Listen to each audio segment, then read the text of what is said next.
lulusan S-Farm dengan lulusan apoteker tuh prospek kerjanya bedanya apa sih? Kalau S-Farm itu kan kita belum jadi apoteker ya. Itu kita nggak akan bisa, ya kan kalau apotek itu atau rumah sakit kan butuh apoteker ya, apoteker penanggung jawab ya. Kita kan nggak bisa, orang kita bukan apoteker, kita cuma sarjana farmasi gitu. Berarti kalau sarjana farmasi aja gitu nanti kerjanya kayak gimana? Ya mungkin kayak bisa jadi quality control, assurance, atau teknisi gitu di industri misalnya. Atau mungkin dari bidang marketing itu juga bisa.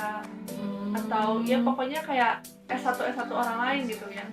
S1 misalnya S1 teknik, S1 sama aja gitu ya, sebenarnya S1 ke industri gitu ya. Cuma kalau misalnya udah punya gelar APT, apoteker kan APT ya, baru udah bisa bikin apotek. apotek. Wow, menarik ya. Kamu udah mau penelitian belum sih di farmasi? Aku penelitian belum, kan aku masih tahun ketiga sekarang. Tapi kamu udah tahu belum kira-kira kamu pengen penelitian apa gitu? Aku udah tahu sih, aku ke arah farmasi sosial gitu. Pasti ya, farmasi sosial. Ya, pasti karena ya emang aku minatnya di situ gitu. Kalau farmasi sosial berarti nggak usah nge-lab gitu ya? Nggak nge-lab, kita kayak langsung ke terjun ke masyarakat gitu. Oke, pertanyaan berikutnya nih, kesulitan kamu selama di farmasi ini lebih kayak gimana sih? Kesulitan ya. Sebenarnya kalau untuk belajar sih nggak sulit gimana sih, karena ya belajar ya sama lah sama semua universitas gitu, ujian lah, tugas, terus belajar buat ujian dan sebagainya.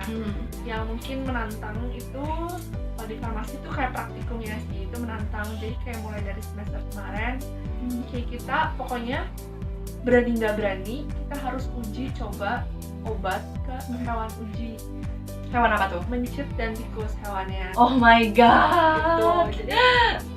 Jadi tapi kebetulan kan aku waktu itu cuma bagian 2 kali praktikum, terus kan corona kan. Online. Tapi jadi nggak bisa nyoba ya kalau kayak gitu. Iya, jadi nggak bisa nyoba. Jadi aku tuh kayak baru nyoba 2 kali gimana cara nyuntikin.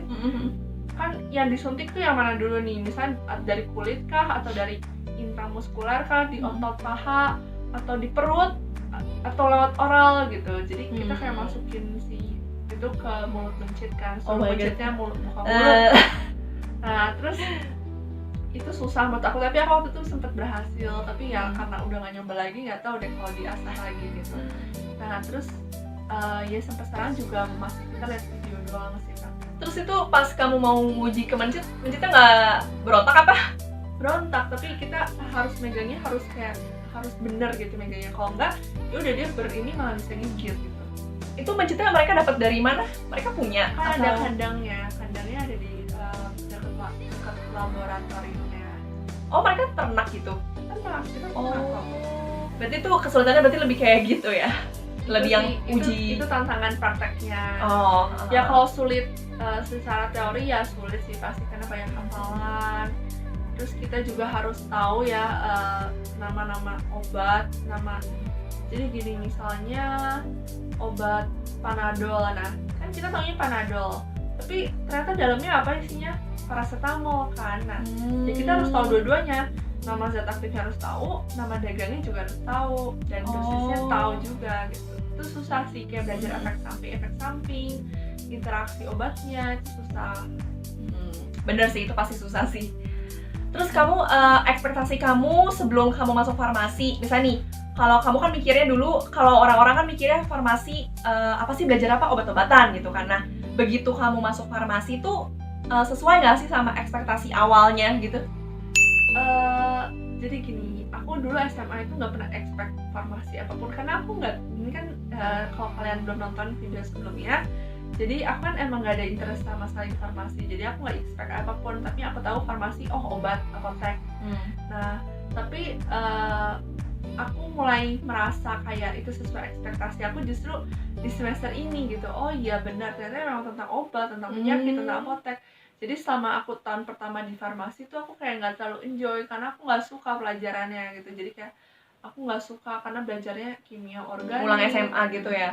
Dan bener-bener apa ya, ya kimia medisinal, struktur molekul aku nggak terlalu suka gitu. Jadi aku awalnya kayak ngerasa dulu kok kayak gini sih, susah, nggak jelas. Terus seiring jalannya waktu, ya udah aku mulai enjoy terus, dan ternyata inilah yang sesuai ekspektasi aku tuh mulai sekarang gitu.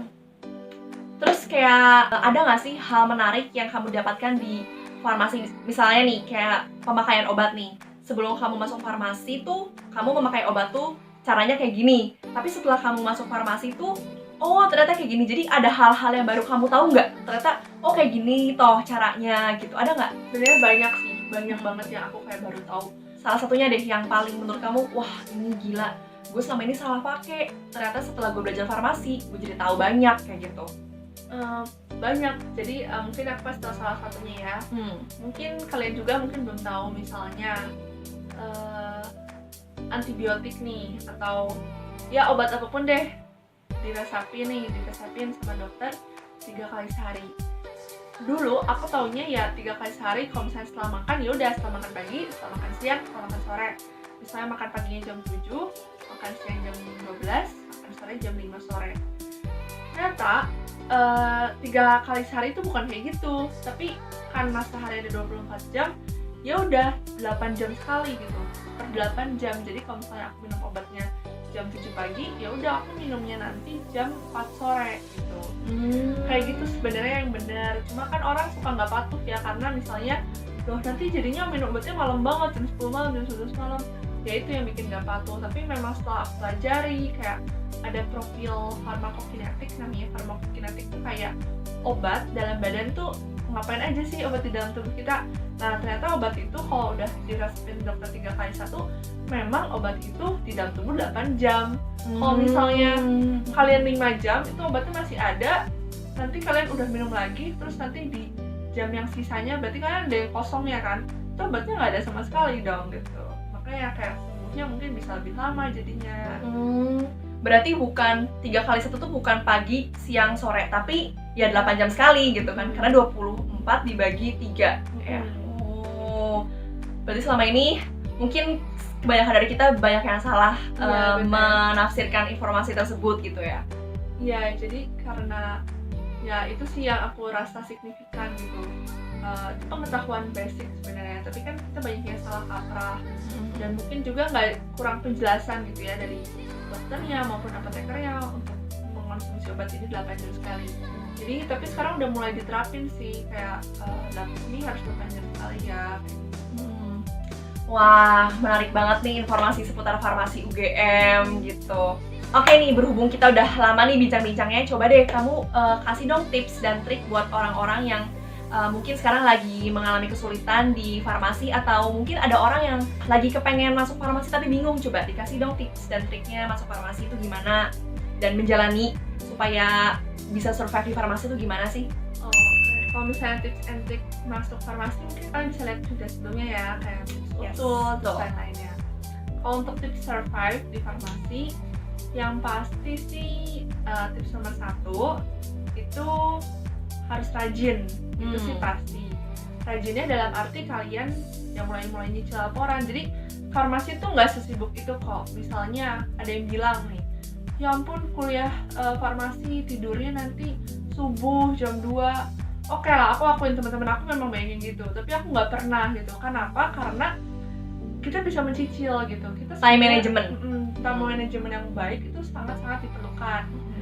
Nah, itu yang pertama, kalian harus rajin nyicil laporan, rajin tanya-tanya cutting, itu juga sebuah poin penting gitu. Aku juga suka tanya-tanya kakak tingkat, kayak Kak ini gimana biar bisa ikutin dosen ini nih, biar bisa dapat penjelasan dosen ini dengan baik, itu gimana. Berani bertanya lah ya. Pokoknya itu tips nomor 1, rajin. Tips nomor 2 itu perbanyak koneksi. Ya mungkin lanjutin nanti ya, yang perbanyak koneksi, baik itu dengan cutting maupun dengan teman-teman sendiri gitu seangkatan. Jadi dengan banyaknya relasi, kita tuh bisa belajar bareng, bisa sharing bareng, atau ya pokoknya intinya bisa saling koreksi kalau ada salah, bahkan tukar pikiran gitu. Suka kayak kita bagi-bagi ini loh, bagi-bagi. Misalnya kita udah dapet nih soal ujian tahun lalu, ya udah kita bagi-bagi gitu, bagi-bagi jawaban, diskusi bareng gitu. Yes, itu penting tuh. Ya. Terus mungkin tips yang nomor 3, jangan lupa buat organisasi. Nah, jadi untuk bisa survive di farmasi, jadi farmasi tuh banyak yang kayak bosan banget, belajar mata kuliahnya bikin sakit kepala. Nah, salah satu aku buat kayak refreshing gitu, itu dengan organisasi. Jadi kalau misalnya kita kuliah dari pagi sampai sore, malam itu kita rapat. Nah, rapatnya tuh nggak yang serius-serius banget, kayak banyak main-main, banyak ngobrol, terus kayak banyak kita mau bikin event nih, seru, kayak ngerancang event. Lama-lama kan kita juga dari ikut organisasi, kita juga bisa deket sama cutting juga. Pokoknya ini berkesinambungan sih pokoknya semuanya. Kuliah apapun yang pasti harus tetap berorganisasi. Kalau misalnya cuman kayak mahasiswa kupu-kupu gitu ya nggak ada pengalaman lebih gitu yang bisa didapetin, ya nggak sih? Iya, jadi untuk apa sih kalian kuliah di farmasi? Apakah untuk sekedar dapat IP 4 terus kerja gitu? Enggak kan? Tapi kalian butuh channel untuk Yes, kerja. channel.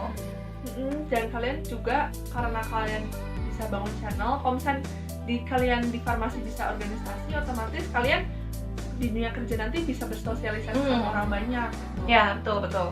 Itu sih biar nggak stres di farmasi ya. Siapa sih yang nggak stres kalau kupu-kupu terus kerjaannya nggak ada hiburan sama sekali gitu. Betul. Mungkin itu 3 tips mendasar ya supaya bisa kuliah di farmasi, bisa survive dan bahkan enjoy gitu. Kayak aku nggak pernah sih ngerasa terbebani yang sampai stres banget, udah depresi berat, nggak pernah. Yang penting enjoy aja. Terus kalian sukanya apa? Di farmasi tuh banyak banget. Jadi gini, ada unit kegiatan mahasiswa atau UKM, itu di farmasi ada, di universitas juga ada. Terserah kalian mau yang mana gitu. Jadi banyak banget buat ningkatin skill kalian. Banyak pilihan. Olahraga, seni, ya banyak banget deh pokoknya. Enjoy kok di farmasi UGM. Jadi buat kalian yang mau masuk farmasi UGM, nggak usah ragu, nggak usah khawatir, karena sebenarnya ya nggak seseram itu juga ya. Oke guys, thank you banget udah ngikutin video ini dari awal sampai akhir. Semoga video ini bisa menginspirasi kalian semua, terutama kalian semua yang lagi berjuang di farmasi ataupun lagi bermimpi untuk mau masuk ke farmasi UGM. Oh ya guys, kalau kalian mau tanya-tanya, kita juga mengadakan Q&A. Kalian tinggal tulis aja pertanyaan kalian di kolom komentar. Nanti kita akan bantu kalian jawabin kesulitan-kesulitan kalian, pertanyaan kalian. So, thank you guys for watching and see you in another videos. Bye guys! Bye-bye!